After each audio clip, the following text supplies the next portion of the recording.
Hello friends, welcome to my YouTube channel Hindi steno.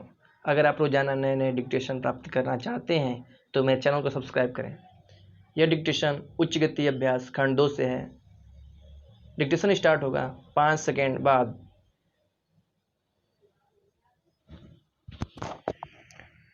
महोदय, बहुत बड़ा अंश अनुभव और लोगों की कही सुनी बातों से, देखे हुए दृश्यों से और कुल तथा समाज की परंपरा से प्राप्त होता है।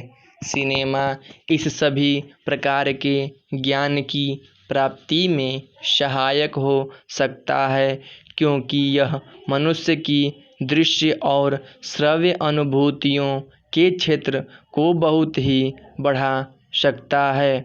यह एक साधारण सी बात है जिसे सभी जानते हैं कि केवल सुनी सुनाई बात की अपेक्षा हम पर देखे हुए दृश्य का प्रभाव अधिक पड़ता है, और हम यदि सिनेमा द्वारा किसी चीज़ को देख लेते हैं तो उसका उतना फल तो नहीं होता जितना स्वयं आँखों द्वारा देखने से मिलता है।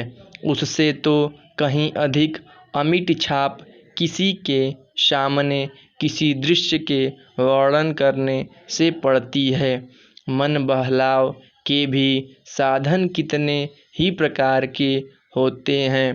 कुछ तो ऐसे हैं जो मन बहलाव के साथ साथ शिक्षाप्रद भी होते हैं, और इसके विपरीत बुरे संस्कारों का साधन बन जाते हैं। मैं स्वयं यह दावा नहीं कर सकता कि मैंने बहुत सी फिल्में देखी हैं।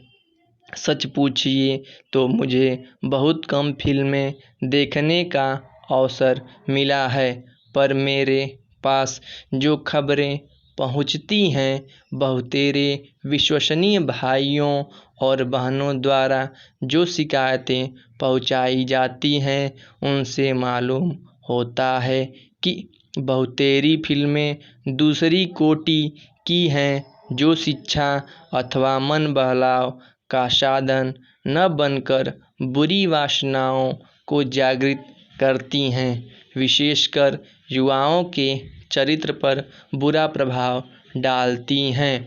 हो सकता है कि इस प्रकार की फिल्में अधिक लोकप्रिय होती हों, उनके द्वारा अधिक पैसे कमाए जा सकते हों।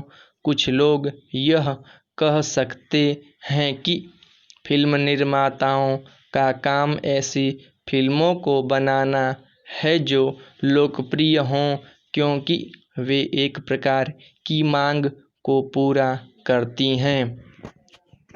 यह भी कहा जा सकता है कि फिल्मों का ध्येय मन बहलाव ही है। उसको तो तभी सफल मानना चाहिए जब फिल्में उन लोगों का मन बहला सकें जिन लोगों के लिए बनाई गई हों।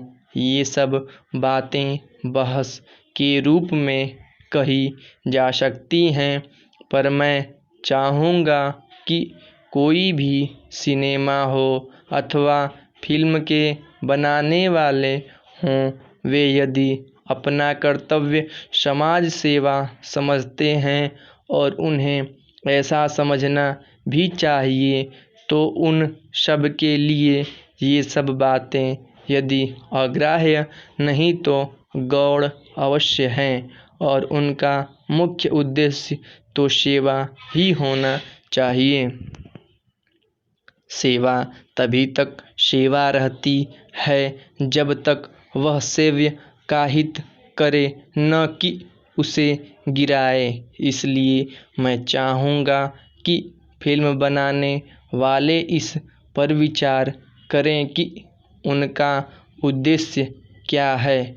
उद्देश्य सेवा ही होना चाहिए, और सेवा के साथ साथ यदि धनोपार्जन भी हो जाए तो निर्दोष है।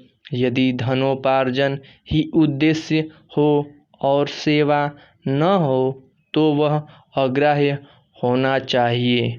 यदि मनुष्य अपने स्वार्थवश कुछ ऐसा काम करता है जो उसके व्यक्तिगत लाभ के लिए तो ठीक हो, पर जिससे समाज को हानि पहुंचती हो तो उसे रोकना पड़ता है। स्टॉप।